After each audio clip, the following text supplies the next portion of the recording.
Hello and welcome. You're watching Beyond World is One. My name is Mohammed Saleh, and let's start this broadcast by taking a quick look at what is making headlines at this hour.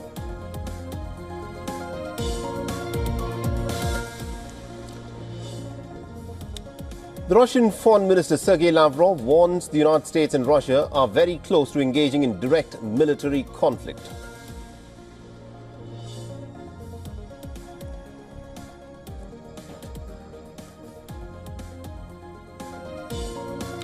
North Korea's foreign minister has said that Pyongyang will stand by Russia until its victory in Ukraine is achieved, amidst the growing fears that North Korea will now enter into the Ukrainian conflict formally.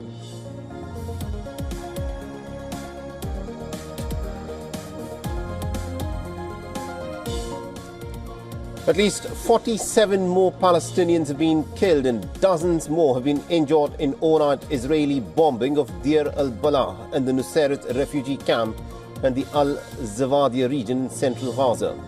Massive search operations are currently underway to pull out any survivors and the bodies that are trapped underneath the rubble due to the Israeli bombing.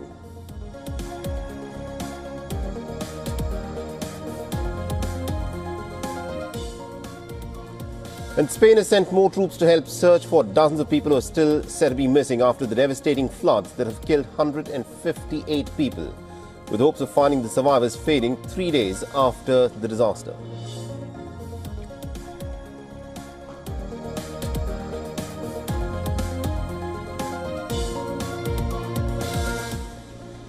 And patrolling begins at Demchok in eastern Ladakh with disengagement of the Indian and the Chinese troops complete, and also to get underway in Depsang Plains along the line of actual control.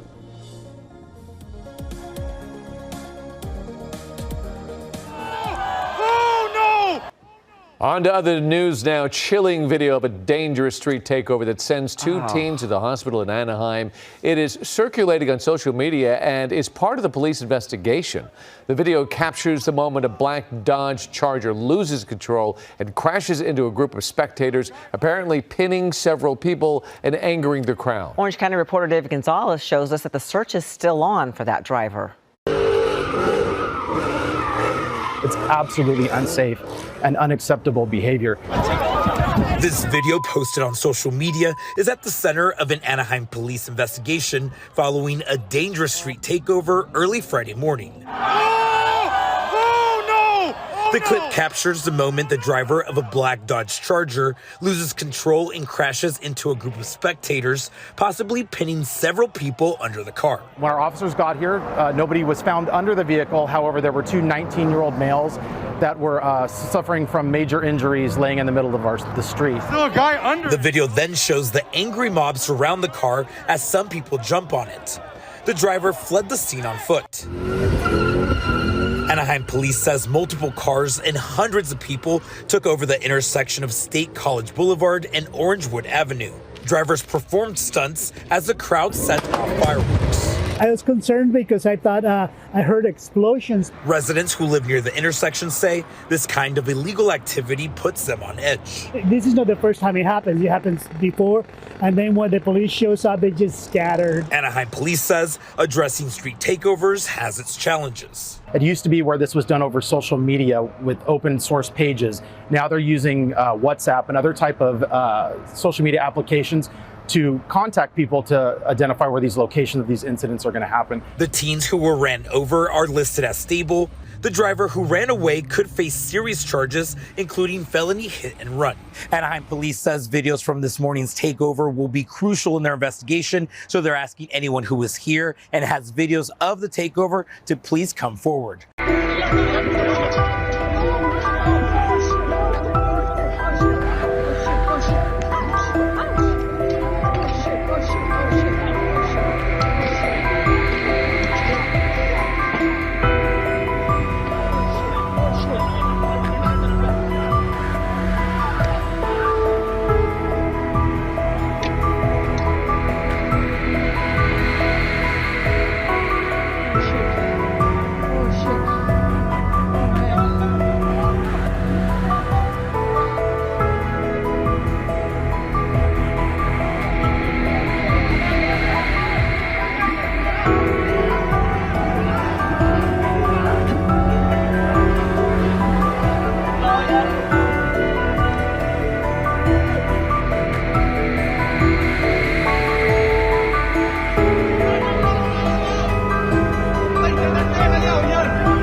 Moving on to Senegal now in West Africa, which has become the latest nation to be a part of Turkey's Africa outreach.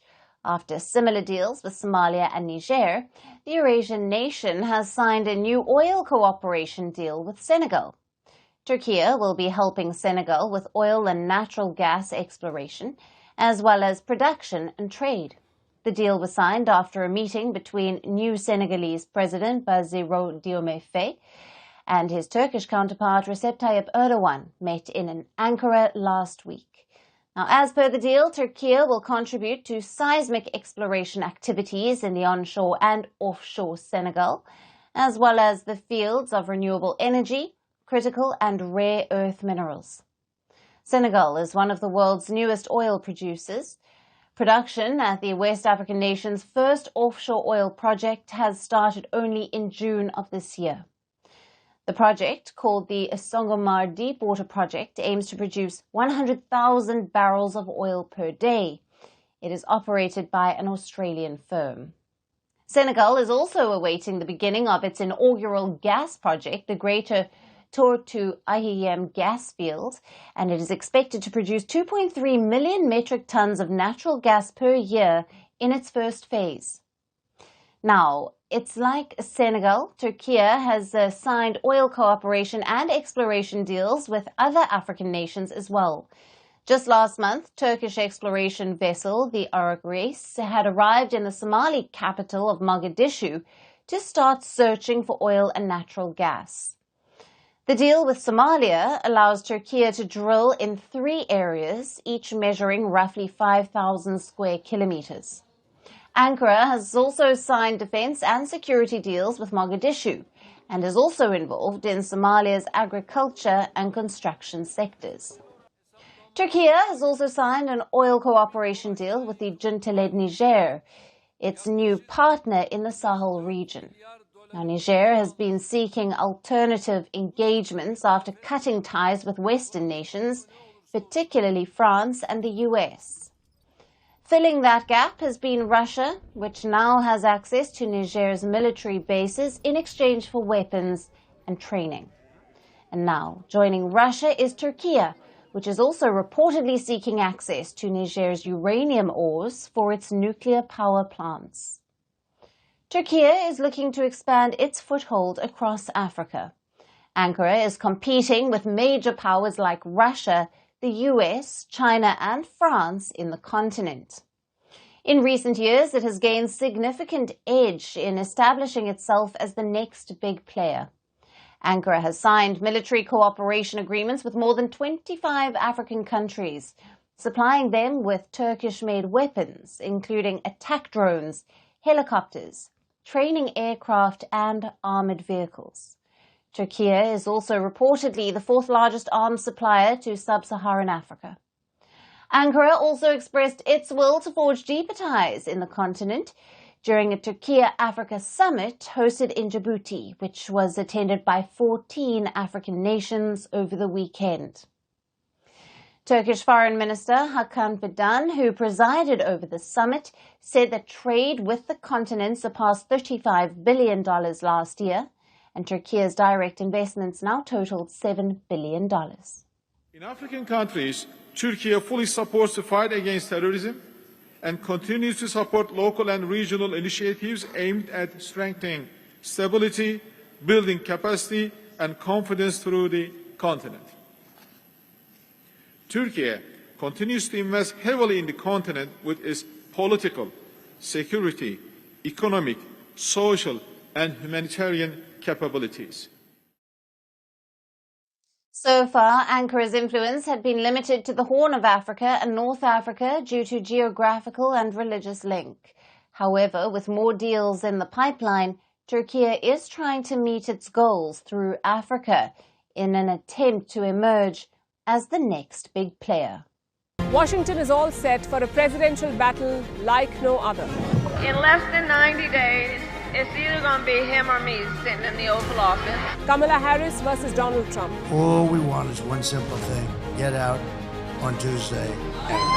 A vice president versus a former president. As we head towards election night, Vantage will be live from the heart of the action. Speaking to voters in this final stretch, I'm still very undecided. Very close presidential race. Tracking the campaigns as they make the last push. From exclusive ground reports to in-depth analysis, this is your one-stop destination for the presidential race. Join us on this special edition of Vantage, live from the White House in Washington, D.C. Accepting one of the most prestigious honours, the Jerusalem Prize, Melbourne's Jewish community are not easily impressed. Daniel Andrews humoured the Caulfield crowd. So I'm genuinely touched by the affection. Then his tone changed entirely. If people won't speak out against anti-Semitism, defund them. Angered by protests across Melbourne, the former Premier took a stand. If you want to support Hamas, then get them to pay your bills. Get them to fund your programs and build your buildings. I am serious. And it came with a promise. If you do refine your giving, I will back you publicly and loudly. The same way he condemned pro-Palestine protesters. She was wearing a T-shirt with a rainbow on it. She was obviously a supporter of the LGBTIQ+ community, as I am.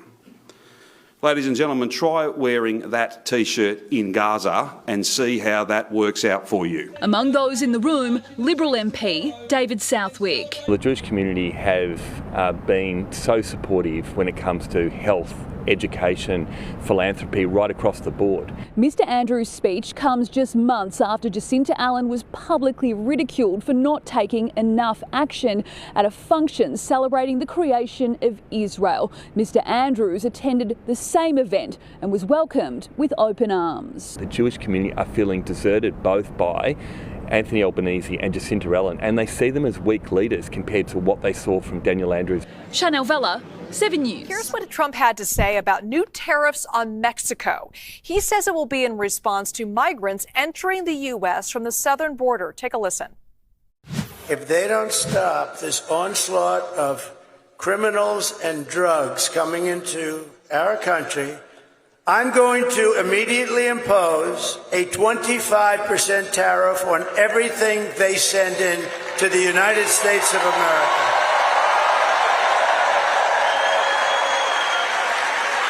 And the reason I delayed that, you're the first ones I've told it to. Congratulations, North Carolina.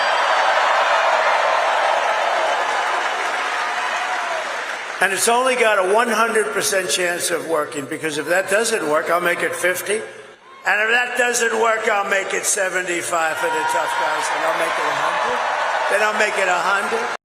And former President Donald Trump saying he will impose tariffs on Mexico if they don't do something about the migrants illegally crossing the southern border there. National political reporter David Weigel joins us now with more. We've heard Trump say he wants to impose tariffs on countries like China. Now he wants to impose tariffs on Mexico. How does this play into his overall message to voters on Election Eve, David? In two ways. One, Trump has not said how he would pay for everything he's proposing in a deficit neutral way. He hasn't really even pretended. So when he talks about tariffs, that's sort of what he's saying. Don't worry, a lot of your costs at the pump at the grocery store are going to go down. I'm going to do tariffs. That'll explain it. And this feeds into something Democrats have argued. One, that the tariffs constitute what they call a Trump tax. Two, that the way to ensure economic stability, confidence, predictability is to vote for Harris. And one thing you've seen, with a couple exceptions, it was in the Seltzer poll, it was less than some national polling I've seen, is as the election's gotten closer, Harris's disadvantage on the economy has narrowed in the key states. So is this a helpful thing for Trump to be talking about? In some ways it is. It also is what Democrats would love to have him talk about. Meanwhile, Vice President Kamala Harris, a Democrat, gearing up to hit the battleground state of Pennsylvania today. Over the weekend, she appealed to those undecided voters. Let's take a listen to what her message was. I would ask, in particular, people who have not yet voted, to not fall for his tactic, which I think includes suggesting to people that if they vote, their vote won't matter. Suggesting to people that somehow the integrity of our voting system is not intact so that they don't vote. And again, I think that it is a tactic. It is meant to distract from the fact that we have and support free and fair elections in our country. We did in 2020. He lost. And the systems that are in place for this election in 2024 have integrity. It's interesting to watch the vice president already gaining some ground among those late-breaking undecided voters, David. She's hitting Pennsylvania today, where a large share of those undecided voters remain up for grabs. What pushes those voters to choose one candidate over the other, do you think? Well, some of that is the stability I was talking about before. They're arguing that if you are frustrated with the last 4 years, so is she. If you want some plans to make costs go down, she has them, and Trump doesn't have them. And the other part of it, which is harder to pinpoint because Trump says a lot of things that might be alienating or harmful to another candidate, but not to him, is to say, getting Trump, you're signing up for 4 years of RFK Jr. managing which vaccines your kid's allowed to take. You're signing up for 4 years of J.D. Vance. You're signing up for 4 years of Trump saying erratic things that might be offensive to you. And the Trump campaign has had a framework for that. It said, yes, the media freaks out about Trump. He'll send some mean tweets, but you're going to have a better lifestyle. The Democratic counterargument is, well, you're not clear at all that Trump is going to bring things back to the way you want them. But you are going to get the erratic nature of Trump. You are going to get him insulting people, him obsessing over crowd sizes, all those sorts of things. Those are immutable, and his policies are not. That's how the way they spin this. Now, we've heard the two give a handful of speeches over the weekend. We're hearing from Trump today. How much of a contrast are we seeing between these two candidates before voters hit the polls, do you think? I mean, Trump made news today with the tariffs proposal. Well, that's a big contrast, is that Harris is not rolling out new ideas in the final days of the campaign. Trump did this in 2020 and a little bit in 2016, too. At this point in 2020, he was pardoning people celebrities he thought might be helpful to him. He was proposing $1 trillion investment in Black America. This is how Trump often closes. It's a way that some campaigns might feel hamstrung and not close that way because they want to say things they can run on. That's the Harris plan. It is that she introduced 2 months ago anti-price gouging policies, pro-housing policies, and she's going to keep talking about them. To the extent she has something new in her speeches, it's usually a small reference to Trump. So it is, here is one Democratic campaign that's going to tax the wealth and redistribute money to you. Here's a Republican campaign which is going to redistribute things to his friends. And that's, when they talk about what Trump is saying, that's what they talk about most frequently is, who is he talking to? Who is he promising things to?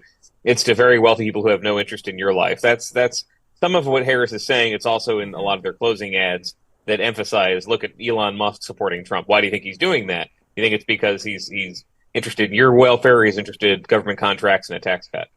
David, I know you're very, very busy today and we'll be through tomorrow. Thanks so much for taking the time with us today.